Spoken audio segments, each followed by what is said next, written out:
Yesterday, we heard about Charles Steinmetz and how he had to come through Ellis Island to get into the United States, to immigrate into the United States. Today, once the people got here, we're going to hear about what life was like in the city for them. Marie awoke to the sound of a voice outside her window calling, "Buy my fresh fruit, good to eat, crunchy apples, red and gold, sweet cherries, strawberries, buy my fresh fruit, good to eat." Then, like the different colored yarns her grandmother knitted together to make a scarf, the sounds of the city began to weave together, one after another. First, Marie heard a clear ringing of bells hanging around the neck of goats that provided goat's milk to some of her neighbors' homes. Then she heard the creaking sound she knew belonged to Mr. Jacoby's wagon. He delivered cow's milk and cheese from the dairy across town. Now Mr. Diplis, a jolly Greek man, started calling, knife sharpener, axes, scissors, shovels, picks, blades and handles I can fix." Marie liked the grinning little man. He was built as solidly as a bull, and he walked the city streets pushing a cart that held his sharpening stone and tools.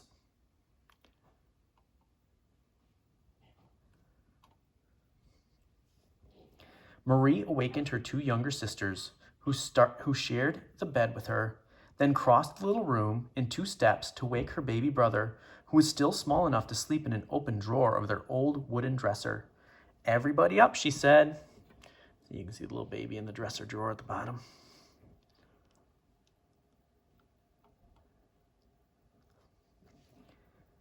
Marie's day was just beginning, but Papa would have already left in the dark hours before dawn for his job at the mattress factory. Mama would have woken up with him to brew his coffee and cook his breakfast. As he started down the 7 flights of wooden stairs, she would have handed him his metal lunch pail with a sandwich she had made for him.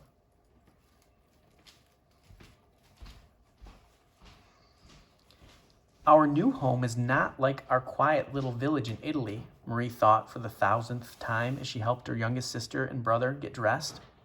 So many people here, so much noise, and Papa has to work so hard for so many hours every day in that smoky factory. Still, she thought, at least Papa has a job. Back home there were no jobs, very little to eat, and the floors in our little house were made of dirt. Here in America, there's plenty to eat, and we live in a good building. I wish there were not so many people crowded in with us, though. I do like having so many friends, and I enjoy the city, but sometimes I would like it to be quiet, the way it was in our little village in Italy. But I'm very thankful to be here in America, where there are so many opportunities. Marie's life was typical of the lives of the millions of immigrants who came from Europe and Asia to the United States for a better job opportunities in the 1800s and early 1900s. The large wave or group of immigrants, 23 million people, came to the United States between 1880 and 1920. Immigrants from Europe entered through Ellis Island in New York Harbor, and many stayed near the harbor, living in or around New York City on the East Coast. Other immigrants moved away from New York to join friends or relatives who had already living farther north in Boston, south in Philadelphia, or west in the great cities of the Midwest, such as Chicago, Detroit, and Cleveland.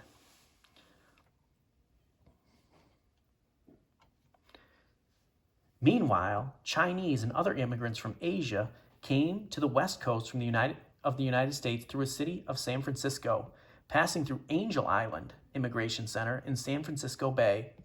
There were fewer Asian immigrants, so the Immigration Center on Angel Island was not as large as the Immigration Center on Ellis Island in New York Harbor. Still, there was a steady stream of immigrants, and these Chinese and other Asian immigrants settled in cities around the San Francisco Bay or moved inland away from the ocean. They would often stop in the mining camps of the California mountains in search of gold, joining other gold seekers from across the United States and from other nations around the world. After finding no gold, many Chinese went to find work building the railroads that would soon join the east and the west coasts of the country.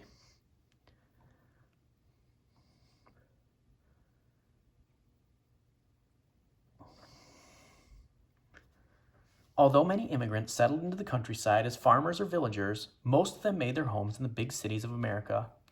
Many immigrants settled in these large cities because there were more jobs there. Earlier immigrants remembered the hardships and difficulties they had experienced settling in the new country and often helped the newcomers to find jobs.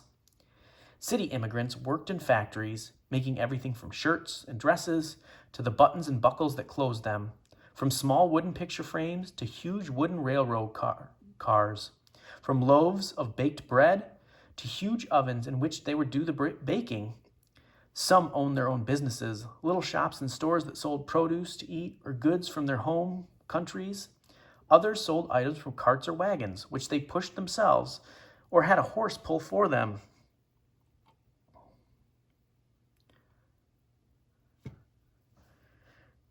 Wherever they came from and wherever they settled, the newcomers found other immigrants who brought with them the customs, the foods, and the languages from their countries. Many immigrants who lived in these cities gathered in ethnic neighborhoods with other immigrants from their native countries. People would say, that's Little Italy over there, or this neighborhood's called Chinatown. Germans, Polish, Italians, Irish, African Americans, European, Jewish, Japanese, Norwegians, and many other groups had what they thought as their own little parts of town. They felt at home there. Cafes and restaurants served their traditional foods made with old and familiar recipes. Crowded apartments were decorated with familiar items from home, and all around them they heard the languages from their homelands. By living close together, the immigrants not only felt more at home, they were also able to support each other in finding jobs and learning English.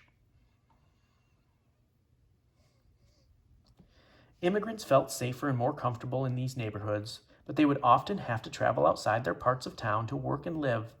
Sometimes when they left their neighborhoods, they met people from other places. They learned from one another and enjoyed it. Sometimes they met only unfriendliness or even hatred. Immigrants discovered that some people from outside their community could often be hostile towards them because they were different. Some Americans believed that immigrants were coming into the country and taking their jobs. However difficult their new lives in America could be, the lives of many immigrants improved when they moved and settled into the United States. The longer immigrant families lived in the United States, the less hostility they felt. Over time, children of immigrants felt even less hostility, as did their children's children, and in time they were accepted as Americans, just like everyone else.